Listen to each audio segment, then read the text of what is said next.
오늘 우리에게 주신 하나님의 말씀은 마가복음 9장 14절로 29절의 말씀입니다. 마가복음 9장 14절로 29절의 말씀, 저 한 절, 여러분 한 절, 마지막 29절은 합독하도록 하겠습니다. 저 먼저 읽겠습니다.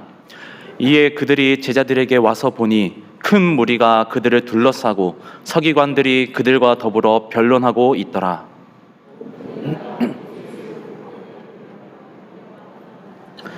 예수께서 물으시되 너희가 무엇을 그들과 변론하느냐?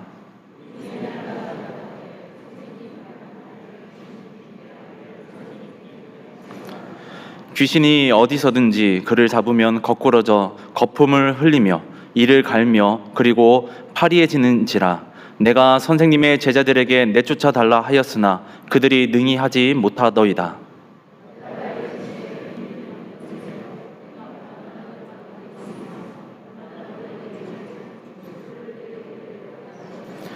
이에 데리고 오니 귀신이 예수를 보고 곧 그 아이로 심히 경련을 일으키게 하는지라. 그가 땅에 엎드려져 구르며 거품을 흘리더라.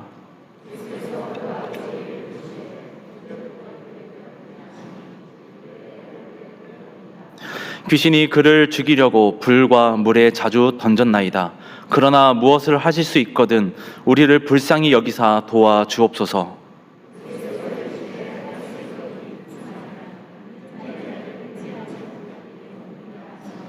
곧 그 아이의 아버지가 소리를 질러 이르되 내가 믿나이다. 나의 믿음 없는 것을 도와주소서 하더라.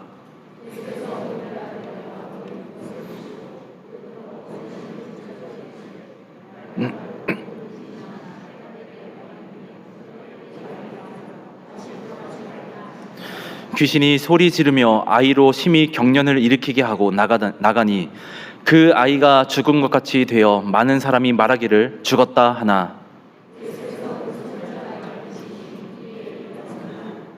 집에 들어가심에 제자들이 조용히 묻자오되 우리는 어찌하여 능히 그 귀신을 쫓아내지 못하였나이까?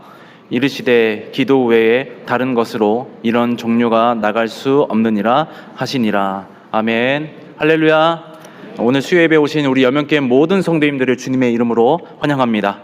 오랜만에 옆 사람과 이렇게 인사했으면 좋겠습니다. 아름다움이 죄라면 당신은 무기징역입니다. 시작.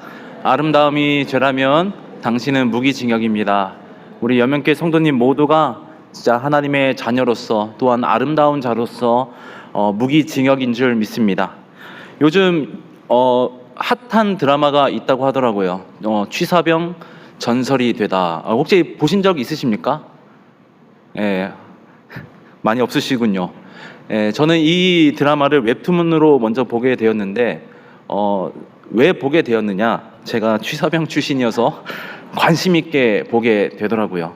여러분, 만약에 유튜브나 쇼츠에 만약에 취사병 전설이 되다, 예, 그 만약에 나오게 된다면 가장 먼저 누가 먼저 생각나시겠습니까? 예, 맞습니다. 예, 제가 이 정도입니다. 예. 저는 이 드라마를 보면서 이런 생각이 들더라고요. 아, 내가 관심이 있었고 내가 했던 직별이었기 때문에 내가 관심을 갖게 되는구나. 첫 번째.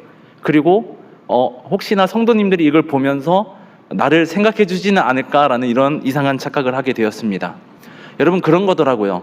내가 했던 것에 관심을 두는 것. 내가 관심 있는 것을 유튜브나 아니면 인터넷 사이트에서 검색을 해보는 것, 그리고 무언가를 생각하게 될 때에 맞아, 이 어떠한 사람이 생각나는 것, 바로 이것이 관심인 줄 믿습니다. 여러분들의 그 관심이 이 세상의 것이 아니라 하나님을 더욱더 관심으로 더욱더 다가가시길 주님의 이름으로 축복합니다. 오늘 우리가 함께 읽은 말씀은 성경에서 가장 극적인 대조를 이루고 있는 경계선에서 이제 시작을 합니다. 오늘 본문 말씀 마가복음 9장 그 말씀 직전에 어떤 사건이 이르게 됐냐면 바로 변화산 사건입니다. 바로 그 변화산에서 예수님께서는 이 베드로와 야고보 그리고 요한을 데리고 변화산이라는 높은 산에 오르게 되셨죠. 그곳은 말 그대로 황홀한 은혜의 절정을 맛볼 수 있는 그런 장소였습니다. 예수님의 옷은 세상에 어떤 빨래하는 자도 그렇게 희귀할 수도 없을 만큼 눈이 부시게 피어났습니다. 하늘의 영광이 그곳을 가득 채우게 되었죠. 베드로는 그 감격에 취해서 여기가 좋사오니 초막 셋을 짓자라고 이렇게 이야기할 정도로 그 은혜의 감격이 어마어마했던 곳, 그곳은 찬란한 빛과 평화가 가득한 산 위의 천국이었습니다. 그러나 오늘 본문은 14절 말씀부터는 그 찰나의 영광을 뒤로하고 예수님과 세 제자가 산 아래로 내려오면서 시작하게 됩니다. 여러분, 산 아래의 현실은 어떠했습니까? 감격의 찬송 소리는 간데없고 귀를 찢는 듯한 고함과 또한 서기관들의 그 서늘한 비웃음, 그리고 제자들의 그 다급한 변명이 뒤엉킨 혼돈의 아수라장이었습니다. 그 아수라장의 한복판에는 인간의 삶을 도륙하는 더러운 귀신과 그 귀신에 붙잡혀서 처참하게 짓밟힌 한 아이가 있었습니다. 귀신은 그 아이의 덜미를 잡아 땅에 뻐꾸러뜨리고 아이는 입에 거품을 물고 이를 갈며 온몸이 뻣뻣하게 굳어갔습니다. 이 귀신은 아이를 죽이려고 이 시뻘건 불덩이 속으로 또한 깊고 차가운 물 속으로 사정없이 던져버렸습니다. 여러분, 상상해 봤으면 좋겠습니다. 자식이 불에 타들어갈 때 나는 살을 애는 듯한 비명, 물에 빠져 허우적거릴 때의 그 공포, 온몸이 찢겨 나가면서 풍기는 이 피 비린내 나는 절망이 그 현장을 지배하고 있었습니다. 이것이 바로 우리가 발을 딛고 있는 살아가는 산 아래의 거친 현실입니다. 오늘 수요예배 나오신 성도 여러분, 여러분의 그 삶의 자리는 어떠하십니까? 주일 예배 때 찬란한 그 은혜를 경험하였지만 막상 월요일이 되면 삶의 현장으로 내려가게 되면 사방에서 숨통을 조여오는 이 한계의 벽을 만나지는 않습니까? 건강의 한계, 물질의 바닥, 자녀의 문제, 그리고 직장 생활에서의 그 문제들, 이런 문제라는 영적 싸움터에서 우리는 이 제자들처럼 무력하게 무너질 때가 많이 있습니다. 우리가 이 베드로와 요한 그리고 야고보처럼 이 변화산에서만 살면 얼마나 좋겠습니까? 하지만 우리는 어디에 살고 있죠? 변화산 아래의 그 힘든 영적 전쟁터에서 살고 있습니다. 20세기의 영적 거성인 에이든 윌슨 토저 목사님은 이렇게 이야기했습니다.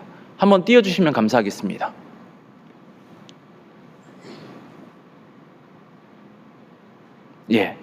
우리 다 함께 한번 읽어보도록 하겠습니다. 시작. 우리는 은혜의 산 위에서 살 수 없다. 우리는 산 아래의 영적 전쟁터에서 살아가도록 부름받았다. 산 위에서의 체험은 산 아래에서 싸울 힘을 얻기 위함이다. 아멘. 여러분, 주 예수와 동행하니 그 어디나 하늘나라라고 분명히 찬송가는 우리에게 말하고 있습니다.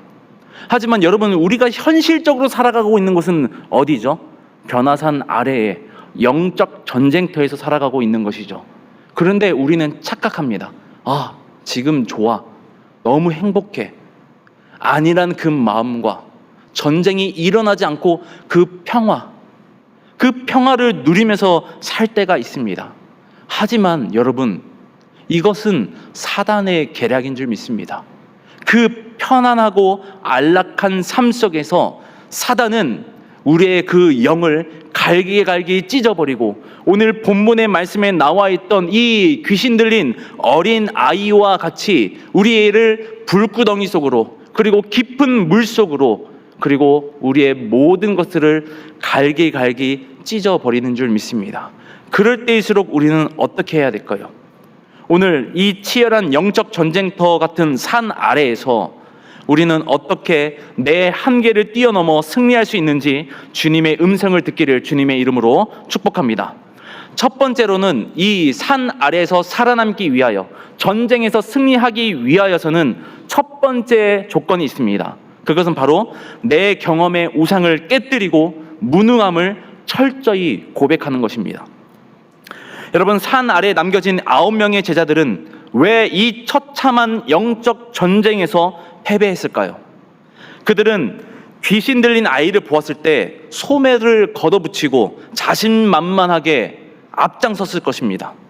왜냐하면 마가복음 6장을 보면 그들은 이미 예수님께 더러운 귀신을 제어하고 쫓아내는 권능을 받아서 전도하는 그 전도 여행을 다니며 수많은 귀신을 쫓아내었습니다.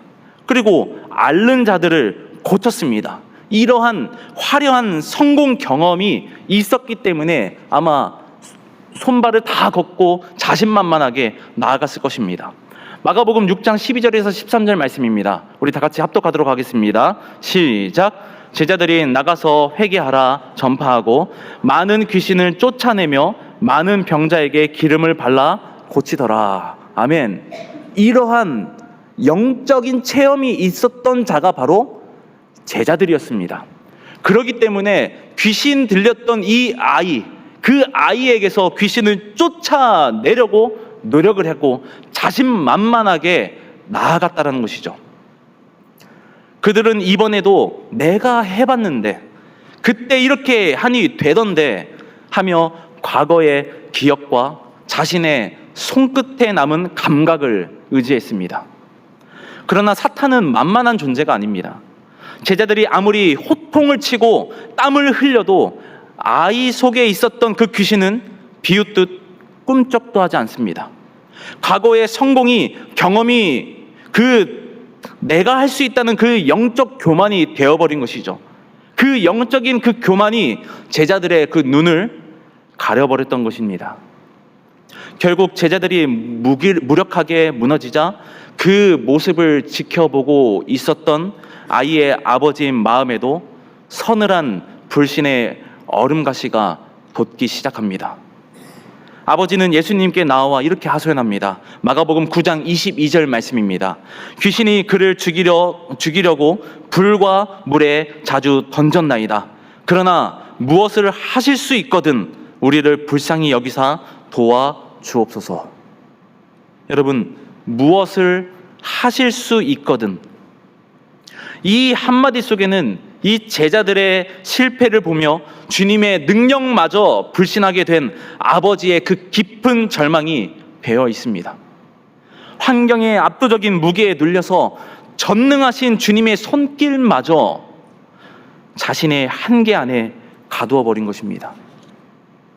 이에 대해서 기독교 변증가인 C.S. 루이스는 다음과 같은 영적 통찰을 남겼습니다.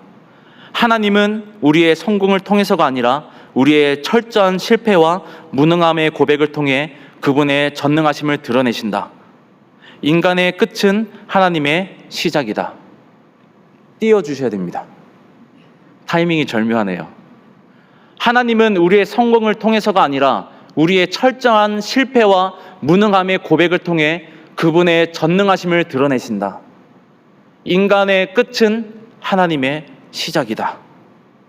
우리가 영적 전쟁에서 패배하는 이유는 대적의 힘이 강해서가 아닙니다. 내 경험, 내 지식이라는 썩은 동아줄을 붙들고 주님 앞에 온전히 엎드리지 않기 때문입니다. 내 힘으로 할 수 있다는 새빨간 거짓말 속에 속지 않으시길 주님의 이름으로 축복합니다. 여러분, 우리는 어떻게 나아가야 됩니까? 나는 아무것도 할 수 없습니다. 이런 영적인 파산이 선언되어야만 비로소 하나님의 전능하신 손길이 일하시는 줄 믿습니다. 여러분, 두 번째로는 상황의 크기에 압도되지 말고 전능하신 하나님께 시선을 고정해야 된다는 것입니다. 불신과 낙심으로 가득 찬 이 아버지를 향해 예수님께서는 천둥과 같은 음성으로 꾸짖으십니다. 우리 마가복음 9장 23절 우리 다 같이 합독하도록 하겠습니다. 시작.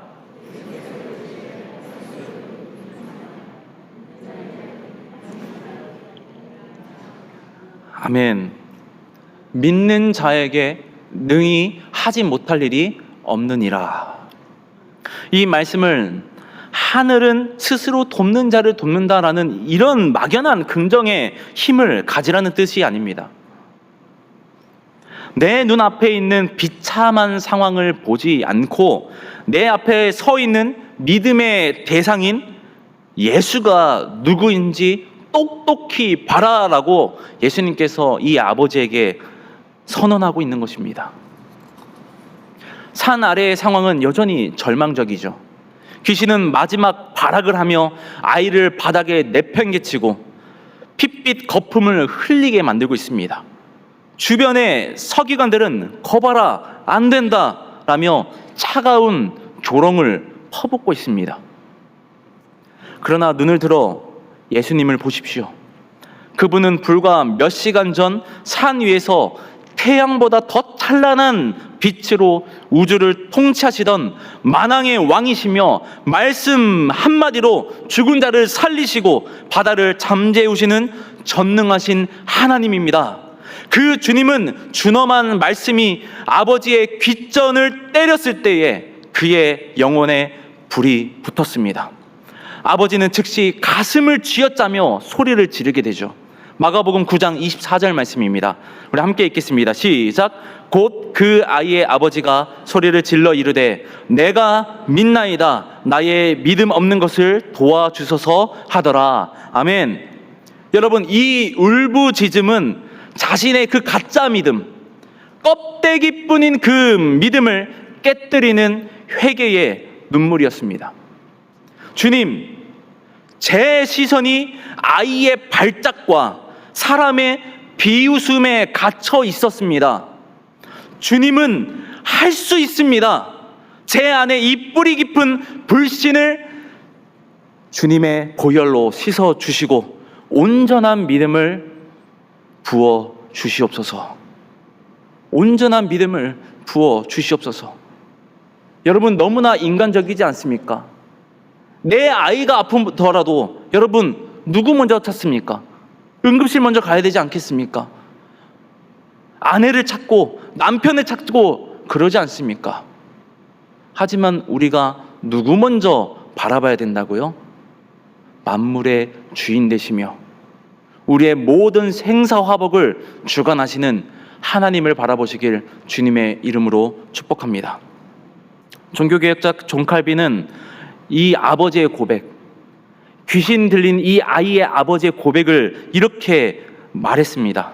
참된 믿음은 의심이 전혀 없는 상태가 아니다. 참된 믿음은 자신의 믿음 없음을 눈물로 고백하며 전능자에게 끝까지 매달리는 마음이다. 아멘. 여러분, 믿음 있으십니까? 이렇게 갑자기 존 칼빈의 말처럼 믿음 없음을 눈물로 고백하며 우리 하나님께 끝까지 매달리는 마음 여러분 가지시길 주님의 이름으로 축복합니다. 의심이 없는 게 믿음이 아닙니다. 나의 부족함을 알고 나의 부족한 그 믿음을 주님께 고백하는 게 진정한 믿음의 크기인 줄 믿습니다. 우리의 믿음의 크기는 상황의 크기에 좌우되는 것이 아니라 우리가 바라보는 예수 그리스도의 크기에 좌우됩니다. 문제의 먹구름 뒤에 계신 찬란한 주님을 바라볼 때에 한계를 뛰어넘는 믿음의 도약이 일어서는 줄 믿습니다. 바로 우리가 낮아지는 것이죠. 여러분, 혹시 길거리에서 고양이가 담벼락으로 점프하는 것을 본 적이 있으신가요? 그럴 때 이 고양이가 어떤 포즈를 취하나요? 올림픽 경기에서 높이뛰기처럼 갑자기 이렇게 하면서 박수를 유도하면서 우리에게 이렇게 하나요? 아닙니다. 자세를 최대한 낮추면서 도약을 하게 되는 거죠. 여러분, 바로 이 모습이 우리의 신앙의 모습이 되길 주님의 이름으로 축복합니다. 주님 앞에 납작 엎드릴 때에, 가장 낮아지게 될 때에 주님께서 가장 높이 쓰시는 줄 믿습니다. 그리고 마지막 세 번째로 한계를 돌파하는 절대적인 통로는 오직 기도의 무릎뿐이라는 것입니다. 예수님께서 더러운 귀신을 꾸짖어 쫓아내시자 마침내 아이는 귀신의 그 사슬에서 풀려나게 되고 온전하게 자유를 얻게 됩니다. 모든 폭풍이 지나간 후에 제자들은 부끄러움과 당혹감에 휩싸여서 예수님께 조용히 묻습니다. 28절 말씀에는 이렇게 말하고 있죠. 우리는 어찌하여 능히 그 귀신을 쫓아내지 못하였나이까. 땀을 뻘뻘 흘리면서 온갖 종교적인 행위와 주문을 외쳤던 그들이 예수님은 뼈 때리는 한마디로 실패의 원인에 대해서 말씀해주고 있습니다. 마가복음 9장 29절 말씀입니다. 우리 다 함께 합독하도록 하겠습니다. 시작. 이르시되 기도 외에 다른 것으로는 이런 종류가 나갈 수 없느니라 하시니라. 아멘. 이 말씀은 제자들의 가장 치명적인 영적 민낯을 폭로한 것입니다. 제자들은 산 아래에서 예수님이 자리를 비우신 동안 군중의 시선에 취해 서기관들과 말다툼을 벌이고 과거의 그 능력만 과시했을 뿐 정작 무릎을 꿇고 하나님께 부르짖는 그 기도의 모습은 까마득해 잊어버렸습니다. 여러분, 기도가 없는 사역은 영혼이 없는 시체와 같습니다. 아무리 날카롭고 무시무시한 이빨을 가진 이 전기톱이라고 할지라도 발전기에 플러그가 꽂혀있지 않으면 단 한 번의 회전도 할 수 없는 고철덩어리에 불과하죠. 여러분, 기도는 우리의 무능함이라는 플러그를 하나님의 무한하신 권능의 발전기에 꽂는 유일한 통로인 줄 믿습니다. 여러분, 기도의 불이 꺼지게 되면 우리는 산 아래에 피 비린내 나는 현실 앞에서 단 한 걸음도 전진할 수 없다라는 사실을 잊지 않으시길 주님의 이름으로 축복합니다. 오직 무릎으로 드리는 눈물의 그 기도만이 우리의 한계를 찢어버리고 영적 전쟁을 승리로 이끄는 유일한 마스터키인 줄 믿습니다. 여러분, 바로 이것이죠. 첫 번째로는 무엇입니까? 첫 번째, 하나님, 저는 무능합니다. 철저한 자기 부인. 두 번째로는 바로 역사의 주권자이사 하나님, 온전히 일하시는 하나님, 나를 통하여서 일하시는 하나님을 바라보는 것.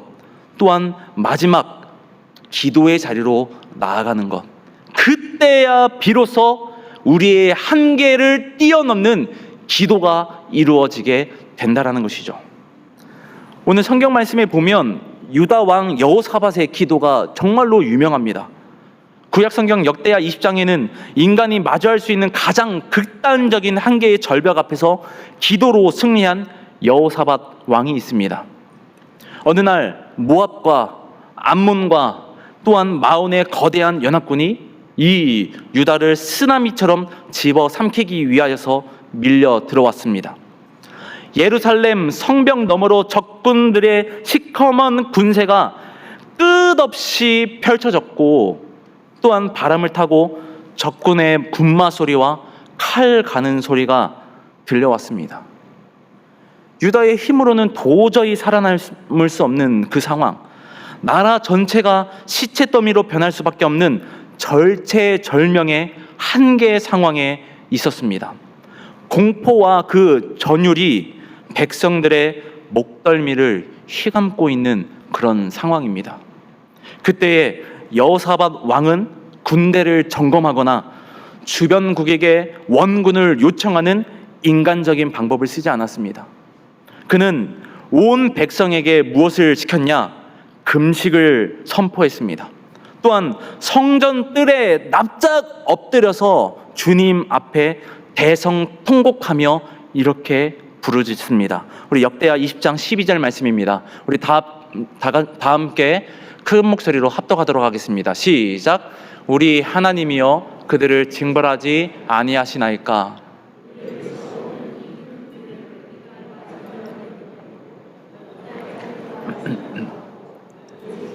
바라보나이다. 아멘.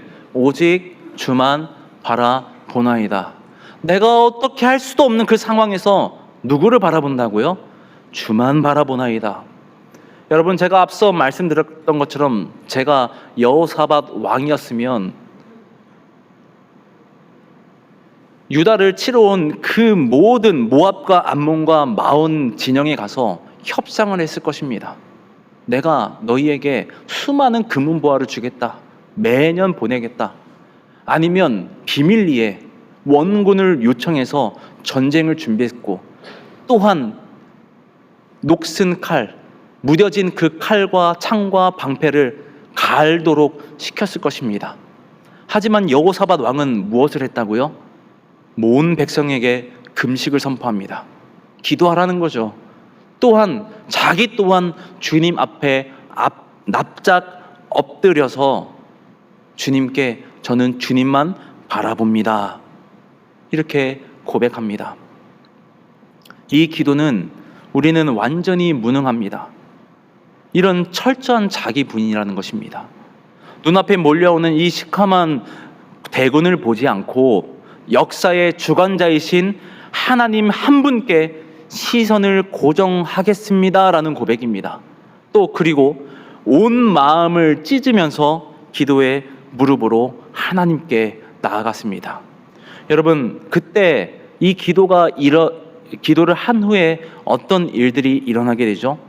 이 간절한 그 기도가 하늘 보좌에 닿게 되자 하나님께서 일하시기 시작합니다. 유다 군대가 칼 한 번 휘두르지 않았음에도 불구하고 하나님이 보내신 복병이 적들을 치게 하심으로 대연합군은 자기들끼리 칼부림을 하며 자중질환으로 멸망을 했습니다. 전쟁터 가득했던 죽음의 공포와 피 비린내는 순식간에 사라지게 되고 사흘 동안이나 적들의 전리품을 거두어 들이는 기적의 현장이 되었습니다. 절망의 한계였던 그 골짜기는 도리어 하나님의 이름을 찬양하는 불화가 이 축복의 골짜기로 영원히 지금까지도 기억되고 있다는 것입니다. 여러분들의 한계는 어디입니까? 여러분의 한계는 사람마다 각기 다를 수도 있습니다. 하지만 변하지 않는 것은 무엇이냐면 한계가 있다라는 것이죠. 한계가 있다라는 것입니다. 하지만 전지하시고 전능하시고 또한 온 우주 만물을 창조하신 하나님께서는 여러분 한계가 있으실까요? 아마 여러분의 그 삶 가운데서도 신앙생활 가운데서도 도저히 있을 수 없는 일들이 분명히 일어났을 거라 믿습니다. 주변 사람들한테 순모임 때 간증하고 싶어서 어쩔 줄 몰라 하는 그런 간증거리가 있을 줄 믿습니다. 여러분, 왜 이렇게 말하고 싶어 하는 걸까요?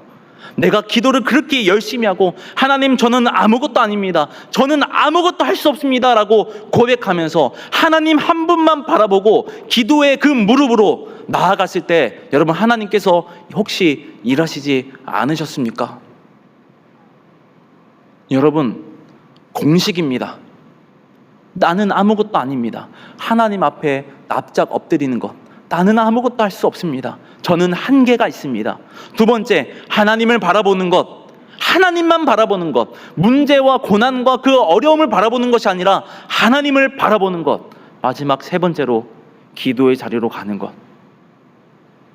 이 세 가지의 그 공식이 맞아 떨어지게 될 때 하나님께서 역사하시고 일하시는 줄 믿습니다. 저는 2014년에 군 전역을 했습니다. 웬만하면 군대 얘기를 하지 않는데 많이 했군요. 전역하고 나서 고등학교 때 정말 친했던 그 친구들끼리 모이기로 했습니다. 근데 어떤 친구가 그때 당시 중사진이었고 이제 중사를 달기 위해서 이렇게 열심히 군복무를 하고 있는데 그때 마침 4월에 세월호가 터지게 되었습니다. 그래서 전 군이 비상이 떨어지고 가려던 그 휴가가 다 잘리게 되었습니다. 그래서 그 친구한테 연락이 와서 상현아, 나는 이번에 못 갈 것 같아 라고 이렇게 이야기합니다. 그래서 제가 참 우스갯소리로 아니야, 너 나올 수 있어 라고 이렇게 이야기를 했습니다. 근데 그 친구가 말도 안 되는 소리 하지 말아라, 위에서 내려온 명령이다 라고 이렇게 이야기합니다. 그래서 제가 이 친구한테 내기를 하자고 했습니다. 만약 휴가를 나오게 되면 너 교회 다녀라. 그래서 그 친구는 정말로 교회를 싫어합니다. 근데 말도 안 되는 이야기여서 저에게 그래 한번 해보자 이러는 거예요. 네가 믿는 그 하나님이 어떻게 일하시는가 한번 시험을 해보자는 겁니다. 그래서 전화를 끊게 되었고 후회를 하기 시작했습니다. 내가 정신이 나갔구나. 국방부에 전화할 수 있었을까요? 없었겠죠. 말도 안 되는 일이겠죠. 제가 할 수 있는 것은 아무것도 없었습니다. 그래서 제가 도움을 청할 때가 아무것도 없으니 제가 누구를 바라봤을까요? 하나님을 바라봤습니다. 하나님, 전도할 수 있게 해주세요. 제가 정말 사랑하는 친구고 정말 친한 친구입니다. 하나님, 이번 일로 제 친구가 하나님을 알게 되고 하나님께서 어떤 분이신지 알게 되고 예수님을 믿게 해주세요. 여러분, 그 친구가 휴가를 나왔을까요? 안 나왔을까요? 나오게 됐습니다. 그리고 군대 교회에 나가게 되었습니다. 말도 안 되는 일이죠. 제가 대단하다 그게 아닙니다.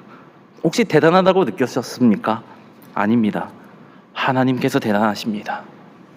하나님께서는 무엇이든지 하실 수 있는 분인 줄 믿습니다. 여러분, 맞습니다.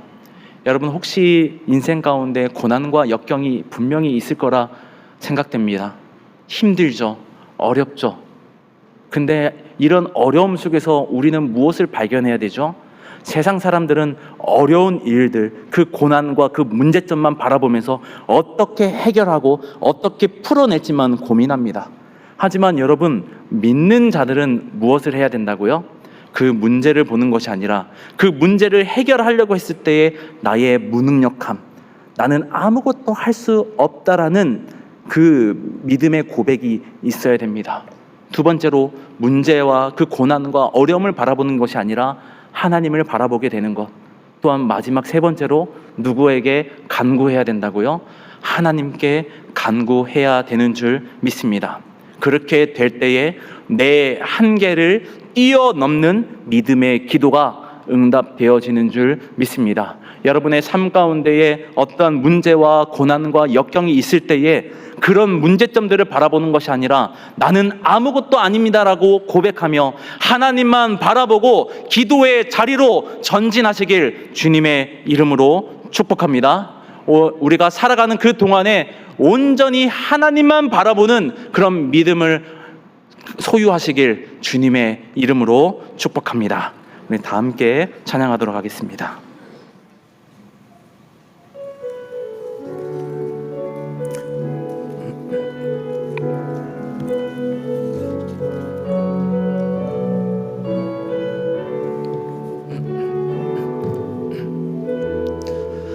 전능하신 나의 주 하나님은 능치 못하실 일 전혀 없네. 우리의 모든 간구도 우리의 모든 생각도 우리의 모든 꿈과 모든 소망도 신실하신 나의 주 하나님은 우리의 모든 괴로움 바꿀 수 있네. 불가능한 일 행하시고 죽은 자를 일으키시니 그를 이길 자 아무도 없네. 주의 말씀 의지하여 깊은 곳에 오늘 그가 놀라운 일을 이루시는 것 보라. 주의 말씀 의지하여 믿음으로 금을 던져 믿는 자에게 능치. 우리 처음부터 고백하겠습니다. 전능하신 나의 주 하나님은 능치 못하실 일 전혀 없네. 우리의 모든 간구도 우리의 모든 생각도 우리의 모든 꿈과 모든 소망도 신실하신 나의 주 하나님은 우리의 모든 괴로움 바꿀 수 있네. 불가능한 일 행하시고 죽은 자를 일으키시니 그를 이길 자. 우리 다 함께 선포하겠습니다. 주의 말씀 의지하여 깊은 곳에 금을 던져 오늘 그가 놀라운 일을 이루시는 것 보라. 주의 말씀 의지하여 믿음으로 금을 던져 믿는 자에게 능치 못함. 주의 말씀 의지하여 주의 말씀 의지하여 깊은 곳에 금을 던져 오늘 그가 놀라운 일을 이루시는 것 보라. 주의 말씀 의지하여 믿음으로 금을 던져 믿는 자에게 능치 못함 없네. 우리 이 시간 함께 나눈 말씀을 기억하면서 기도하길 소망합니다. 우리는 영적 전쟁터에서 살아가고 있습니다. 하지만 그 영적 전쟁터에서 우리는 너무나 무너질 때가 많습니다. 우리가 그 영적 전쟁터에서 승리할 수 있는 길은 하나님, 나는 아무것도 할 수 없습니다. 주님, 제가 주님만 바라보겠습니다. 주님 앞에 기도하겠습니다. 이것만이 바로 영적 전쟁터에서 승리하는 길인 줄 믿습니다. 오늘 이 시간 기도할 때에 하나님, 내 한계를 뛰어넘는 믿음의 기도를 할 수 있도록 아버지 인도하여 주시옵소서. 이 영적 전쟁터에서 날마다 승리할 수 있도록 아버지 인도하여 주시옵소서. 이 세상 가운데서 내 경험과 내 지식으로 승리하는 것이 아니라 주님을 의지함으로 말미암아 우리가 날마다 승리할 수 있게 해달라고 우리 다 함께 주여 한번 부르고 기도하시겠습니다. 주여. 사랑의 하나님 아버지,